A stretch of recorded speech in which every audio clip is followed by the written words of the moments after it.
Good morning students. आज मैं class 10th के स्टूडेंट्स को reproduction in plants and animals में पढ़ाने जा रही हूँ। रिप्रोडक्शन पौधों और जंतुओं में जनन किस प्रकार से किया जाता है। इससे पहले हम लोग पढ़ेंगे लाइफ स्पैन, यानी कि जीवन काल किसे कहते हैं। तो कोई भी जीव होता है, उस जीव का जन्म से लेकर मृत्यु तक का समय जो कहलाता है वो जीवन काल कहलाता है। मान लीजिए मेरा जो जन्म है वो 2000 में हुआ है और जो मेरी मृत्यु है वो 2013 में हो जाती है।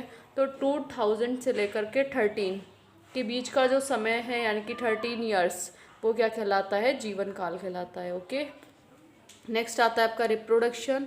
व्हाट इज़ रिप्रोडक्शन क्या है? तो जीवों का अपने समान संतान उत्पन्न करना। जितने भी सजीव जीव होते हैं वो क्या करते हैं, अपने समान संतान उत्पन्न करने की क्षमता रखते हैं, यानी कि संतान उत्पन्न करने के साथ साथ अपनी पीढ़ी को निरंतर आगे बढ़ाए रखते हैं, जिसे बोलते हैं हम लोग reproduction. Types of reproduction. Reproduction कितने प्रकार का होता है? तो 2 टाइप्स ऑफ रिप्रोडक्शन।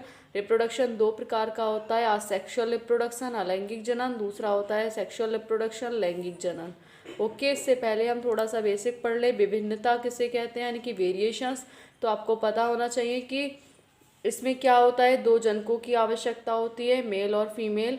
ठीक है, मेल में मेल गैमेट्स बनते हैं जिन्हें स्पर्म्स कहते हैं, फीमेल में फीमेल गैमेट्स बनते हैं, इन्हें ओवम कहते हैं।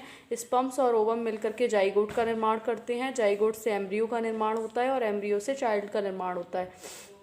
क्या होता है, मान लीजिए मेल का जो डीएनए है वो अलग होगा, फीमेल का डीएनए अलग होगा, दोनों के डीएनए अलग अलग होंगे। मान लीजिए इसका कलर कैसा है, ब्लैक है, इसका कलर कैसा, वाइट है। जब आप ब्लैक में वाइट कलर मिलाओगे तो आपका कैसा कलर बनेगा, ग्रे कलर। जाहिर सी बात है ना।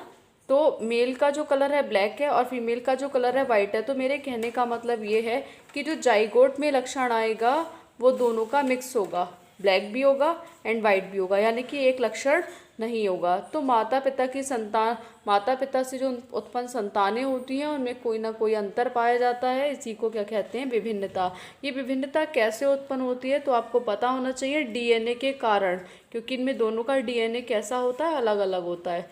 हम बात करते हैं सेक्सुअल रिप्रोडक्शन की। सेक्सुअल रिप्रोडक्शन में क्या होता है, इसमें सिर्फ एक जनक की आवश्यकता होती है, ओनली 1 जनक, चाहे वो मेल हो या फीमेल, एक जनक की आवश्यकता होती है।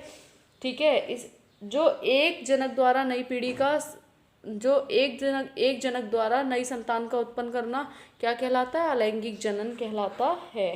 ठीक है, इसमें क्या होता है, इसमें अलैंगिक जनन से उत्पन्न संतानें कैसी होती हैं, क्लोन होती हैं, क्योंकि जब इसमें एक जनक की आवश्यकता होगी तो एक ही डीएनए पाया जाता है, और तो इससे उत्पन्न जो संतानें होती हैं जैसे ही इनके जनक होंगे वैसे ही इनकी संतानें होंगी। इसे कहते हैं अलैंगिक जनन। नेक्स्ट टाइम में मैं आपको अलैंगिक जनन की विधियाँ समझाऊंगी। Okay, thanks.